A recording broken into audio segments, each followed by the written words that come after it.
My basic question, your lawsuits also will find in the increment order, after they raise the common disputed questions list, I can appoint another expert committee, and then their views will go to the third expert. So by this time your lawsuits will be getting 4 experts committee report except third expert. My point is that court interferes with this matter with the prima facie satisfaction. With all respect, has the court considered in our report, the last expert report, vis-a-vis their dispute? Prima facie satisfaction must be based on some materials, some dealing with the matters that this question palpably wrong appears to be. So this should be go to the, because we are not expert, neither the court is the expert. This should go. This is the judgment of this. And the losses, common disputed questions. One writ petition moved after 6 months of the final result. Appointing authority is not sitting tight. They're proceeding with the appointment. Now, this is being done. Now, obviously, someone might say that this report is not correct, this key answer is not correct. My view is correct. My second point is that how do you determine that he is correct? Your expert appointed by the court is correct. What is the basis of that?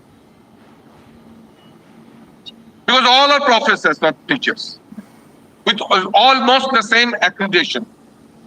You are appointing Vishwabharati. I have appointed Presidency College, or Jadavpur University, or Kollani Vishwavidyalaya. Our expert also comes from Jadavpur University. So what is the basis of that, the court?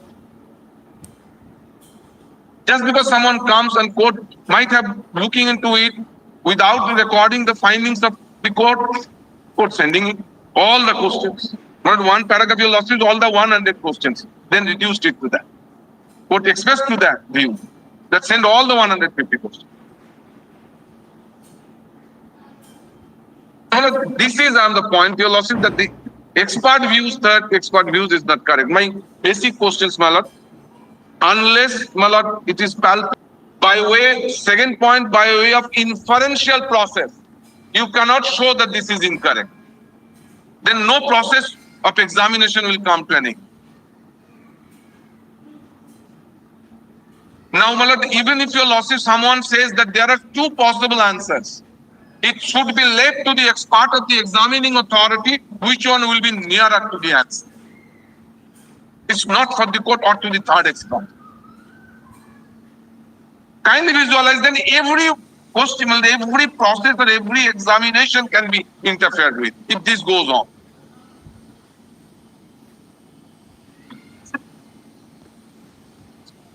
The experts, I tell you, lawsuits, would be, can you lawsuits sitting in the court will differentiate between the 2 experts? When the question, some questions come up, suppose your lawsuit, one questions come up, your lawsuit's view, this should be the correct, another view, this should be the also correct. Now, then therefore it is to be determined by my expert. Your lawsuit has to rest upon me, unless something malafide the form. That yes, he says this is nearer to the answer, so this should be enough. I'm tried my best to ventilate that some credence to be given to the authorities. Unless leaking of question papers, answers, all that, this is not the case. Then no process will come to an end. No, even if you lost it with all respect at the cost of repetition, my report was probably not open. I've given to that, everybody has supplied, then upon. At least court must say this is the answer, then after exercise of the lawyers, this is their dispute. On the registrar general to take a copy and then give it. Well, that your lordship passed on 24th April 2024. Oh, sir, so let it about it. Not that it was okay. No, with the signature portion, except the signature portion, it is open. I'm saying open means the court must consider, court must apply its mind. I'm not saying court expert, but court must come to a conclusion. Look, this is the authority I find. This is the authority of the expert. So there's something to be decided. You go with this question. Now it is open to the petitioner. Common disputed questions. This might be 50, might be 25.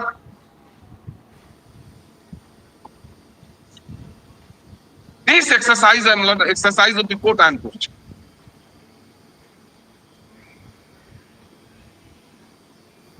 Kindly see, I will just, because this sort of matter ones very often go up to the Supreme Court also. But I will cite only 3-4 judgments to see why the court should restrain itself. I'm not on that, but the court should restrain itself. But the basic judgment, 1983 4 SCC, page 309. Not everybody by this time were aware of it. The Kanpur University matter first. 1983 4 SCC. Photocopy? Page 309. I just give you losses the paragraph.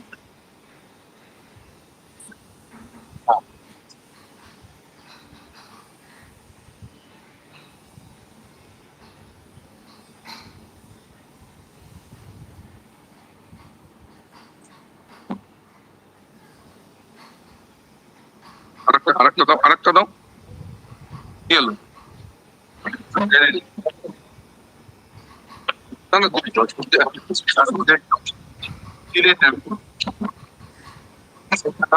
হয়ে গেল এই তোমাদের হয়ে গেল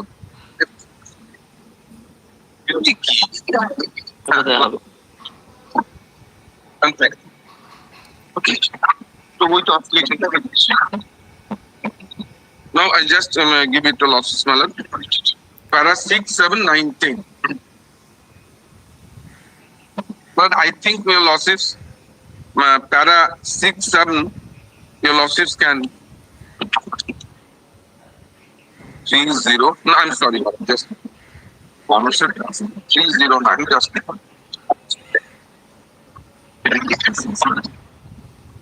Para 16 to 18, 15 to 18. The findings of the High Court raise a question of great importance to the student conduct. Normally, one would be inclined to the view.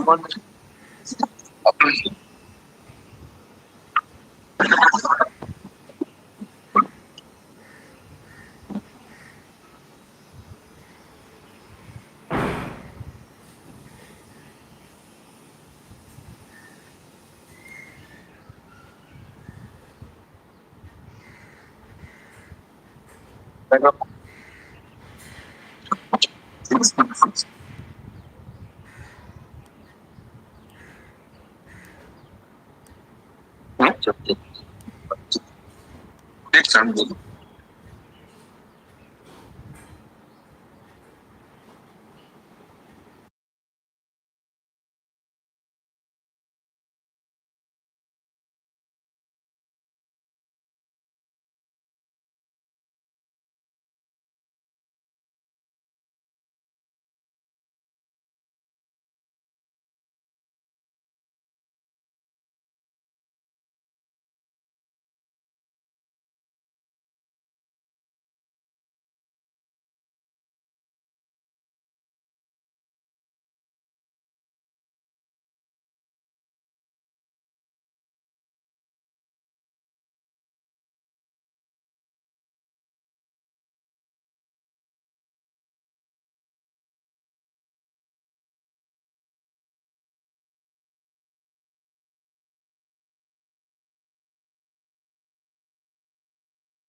Paragraph?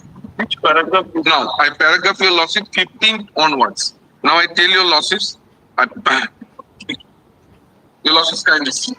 The findings of the High Court raise a question of great importance to the student community. Normally, one would be inclined to the view, especially if one has a paper setter and an examiner. The key answer furnished by the paper setter and accepted by the university as correct should not be allowed to be challenged. This is normal. One way of achieving it is not to publish the key answer at all. If the university had not published the key answer along with the result of the test, no controversy would have arisen in this case. But that is not a correct way of looking at these matters which involve the future of hundreds of students who are aspirants for admission to professional courses. If the key answer were kept secret in this case, the remedy would have been worse than the disease because so many students would have had to suffer the injustice in silence. The publication of the key answer has unraveled an unhappy state of affairs to which the university and the state government must find a solution. Their sense of fairness in publishing the key answer has given them an opportunity to have a closer look at the system of examinations which they conduct, which has failed. What has failed is not the computer, but human system. Then, Malasi Thakkar, who appears on behalf of the university, contended that no challenge should be allowed to be made to the correctness of a key answer unless on the face of it is wrong. We agree that the key answer should be assumed to be correct unless it is proved to be wrong, and that it should not be held to be wrong by an inferential process of reasoning or by a process of rationalization. It must be clearly demonstrated to be wrong. That is to say, it must be such as no reasonable body of men well versed in the particular subject to regard as correct. The contention of the university is falsified in this case by a large number of acknowledged textbooks which are commonly read by the students and youth. If those textbooks have leave no room for doubt that the answer given by the students is correct and the key answer is correct. Well, let's pause there for a minute. Does it satisfy this test, the present one before your lordships? In any parameter of it, then the students who have passed their intermediate. Why you raise the question? I asked you for that. I asked this question whether there is any reference book, any kind of a thing which you have. This is what paragraph 17 says. To an extent, but your lordship, there is nothing on the petition that these are the books we follow.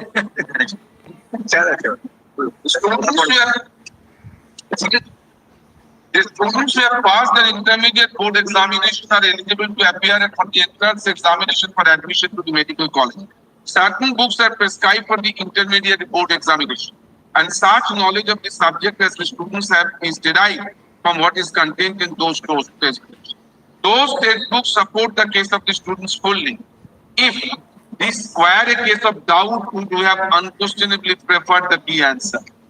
But if the matter is beyond the realm of doubt, it would be unfair to penalize the students for not giving an answer which accords with the key answer. That is to say, with an answer which is demonstrated to. Well, this is the stage to be followed before appointing a third party expert. If the state wants to avoid, well, these are subjects to compile under its own aspect to which it's prescribed. Well, this is in respect of. This is the intermediate examination. This is not intermediate exam. We should be prescribed for the students. There cannot be any prescription of the book Malat for TET examination. We should be prescribed for the students desirous of appearing for the combined pre-medical course. Education has more than its fair share of politics, which is the bane of our university. Numerous problems are bound to arise in the compilation of such textbooks for various applicants will come forward for doing the job, and forces of the counter forces will wage a battle on the question as to who should be commissioned to do the work. If the state can succeed in overcoming those difficulties, the argument will not be open to the students that the answer contained in the state book, which is prescribed for the test, is not the correct answer. Secondly, A system should be devised by the state government for moderating the key answers furnished by the paper settings. Thirdly, well, this test is satisfied by the inviting objections. Thirdly, if English questions have to be translated into Hindi, it is not enough to appoint an expert in Hindi language as a translator. The translator must know the meaning of the scientific terminology and the art of translation. Fourthly, in a system of multiple choice of objective type tests, care must be taken to see that the questions having an ambiguous import are not set in the papers. That kind of system of examination involves merely the tick marking of the correct answer. It leaves no scope for reasoning or argument. The answer is yes or no. That is why the questions have to be clear and unequivocal. Lastly, if the attention of the university is drawn to any defect in a key answer or any ambiguity in a question set in the examination, prompt and timely decision must be taken by the university to declare that the suspect question will be excluded from the paper and no marks assigned to it. There was some argument before us as to the nature of the relief which can be granted to the respondents. It was contained. This is relief portion here, losses. I'm really on 5 this is I concise my submissions to this. If you also go by the petition first, it's an affidavit of evidence before the court. No material. This sort of examination textbook cannot be prescribed because the standard of thing, it's always followed the syllabus. Some questions have in stricter sense, some questions have in normal, and some questions can be availed of by any court. So this is the pattern of examination. Now, therefore, kindly see what is the finding of the court on the authorities cited, number of authorities state books. The difficulty is not describing that these will be referred or reference book that would be followed. If you are conducting an examination or imparting an education for children between the age of 6 to 11, then if you the parameter which you have set forth, what is the minimum eligibility criteria which you have set up for those examinations or the examinations? Minimum qualification must be either class 12, 50% class 12 or graduation with 50% with class 12. Minimum. Now, if there are various boards, there are various the I would say the institutes like an ICSC or CBSC, West Bengal board. West Bengal board. There is a UP board because it is open to all another country. There may be another state. Can you not indicate that the questions on each subject, the curriculum or the books which is followed by CBSC or by an ICSC, you can expand it? Well, I believe that would be difficulty at your losses. What is the difficulty? NCP is correct to that extent. The standard would be casting. Suppose I am from West Bengal board. My learned friend comes to CBSC. I have never seen CBSC. That would be difficult. What? Because I don't know the CBSC. No. Probably you could not get me. You say that any book which is prescribed by a board conducting a class 10 or a class 12 examinations, that would be taken as a parameter. I believe that there is nothing, because what I gather from all these cases are there are certain books written by an author not accredited by an NCERT. That's their independent view. Those references has to be are taken that this is the correct view. How one will assess? Now, normally I tell you, lawsuits, those are authority, those are normally the authority are playing in this of all systems are being. Because this is what a judgment of Justice Chandrachud is. No, that it says that in the board there is a prescribed, they have been taught in that particular fashion. And therefore, if it is in tune with this, then there cannot be any ambiguity in this regard. This is what just... I tell you, Lossi, there is a difference between the state exam and this exam. No. Please, that was in relation to a medical examination, I believe, conducted by a particular state, where the outsiders were not permitted to participate unless they show they are domiciled here. In our days, please remember so far as the West Bengal joint entrance examination was concerned for the MBBS courses. Anybody who lives outside the state of West Bengal was not permitted to. It was restricted to a student or a person domiciled within the state of West Bengal. So, for that reason, the curriculum of the West Bengal Board of Secondary Education was taken as a parameter for the purpose of answering. Now, when you opened it for is a pan India, everybody from any corner of the country may apply. Then you'll have to set a standard. There are many references book. There are many multiple examples which immediately instantly come in my mind. I can give. But if I have occasion to read certain books. So that is my passion about it. But I tell you, losses To read those. CT guideline is to that extent. I was having a chat with my brother to